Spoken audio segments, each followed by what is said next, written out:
राजधानी म्हटली जाणारी मुंबई सोमवारी पुन्हा एकदा जलमय झाली। म्हणजे आज 6 तासांमध्ये 300 मिमीपेक्षा जास्त पाऊस पडल्यामुळे मुंबईची तुंबई बनली।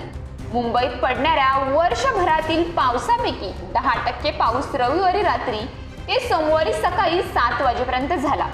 कारण भारत आणि जगभरातील शहराप्रमाणेच मुंबईलाही हवामान बदलाचा त्रास सहन करावा लागत आहे। त्याचप्रमाणे त्याला इतरही कारणे आहेत। 26 जुलै 2005 मध्ये मुंबईत 24 तासात 900 मिलीमीटर पाऊस झाला।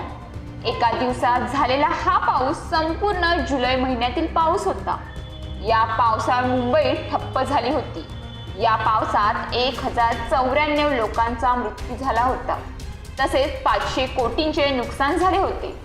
त्यानंतर मुंबईत काहीच बदल झाले नाही। जास्त पाऊस पडला की मुंबई ठप्प होते। मुंबईत तुंबण्याची ही आहेत कारणे। मुंबई शहर अरबी समुद्राला लागून आहे।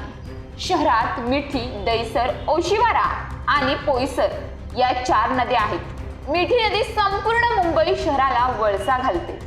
अनेक ठिकाणी नदीची रुंदी केवळ 10 मीटर आहे। त्यामुळे जास्त पाऊस झाला की नदी ओव्हरफ्लो होते। तर मुंबईचे आकार देशातील इतर शहरांपेक्षा वेगळे आहे। समुद्राच्या किनारी 7 द्वीप असलेले हे शहर अनेक ठिकाणी खूप खाली आहे। तसेच काही ठिकाणी उंचावर आहे। त्यामुळे मुसळधार पाणी सुरू होताच ते खालच्या भागाकडे जाऊ लागते। यामुळे खालचा भाग असलेला सायन, अंधेरी सबवे, मिलान सबवे आणि खार हा भाग पाण्यात जातो। शहराची ड्रेनेज व्यवस्था अशी आहे की पाणी समुद्रात जाते, परंतु मुसळधार पावसात समुद्राची पातळी वाढल्यामुळे ड्रेनेज सिस्टीमचे गेट बंद केले जातात। समुद्राचे पाणी शहरात परत येऊ नये म्हणून ही दरवाजे बंद केले जातात। त्यामुळे पावसाचे पाणी जाण्यास जागाच नसते। पाणी ओसरल्यानंतर ही यंत्रणा पूर्ववत होण्यासाठी 6 तास लागतात। तर देशातील बहुतांश शहरांमध्ये पावसाचे पाणी जमिनीत मुरते, परंतु मुंबईत परिस्थिती वेगळी आहे। मुंबईतील 90% पाणी वाहून जाते। यामुळे ड्रेनेजवरही मोठा भार पडतो। मुंबईत देशाच्या कानाकोपऱ्यातून लोक येतात। इतक्या लोकांना सामावून घेण्याचे नियोजन नाही। अनेक लोक सखल भागात राहतात, त्यासाठी अतिक्रमण केले जाते। यामुळे कमी पावसातही अनेक सखल भागात पाणी साचते।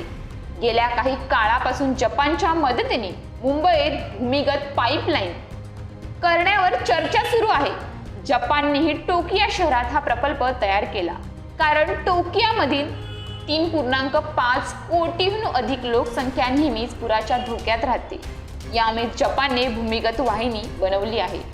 यामुळे पुराचे पाणी किंवा जास्तीचे पाणी या जलवाहिनीतून जाते आणि ते पंपाद्वारे इडो नदीत सोडले जाते।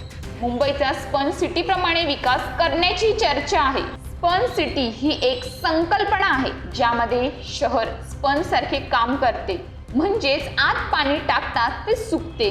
या अंतर्गत शहराची रचना अशा पद्धतीने करण्यात येणार आहे की पाणी लगेच जमिनीत जाईल आणि नाल्यांवर कोणताही भार पडणार नाही। यामध्ये ग्रीन स्पेस वाढवण्यात येणार आहे।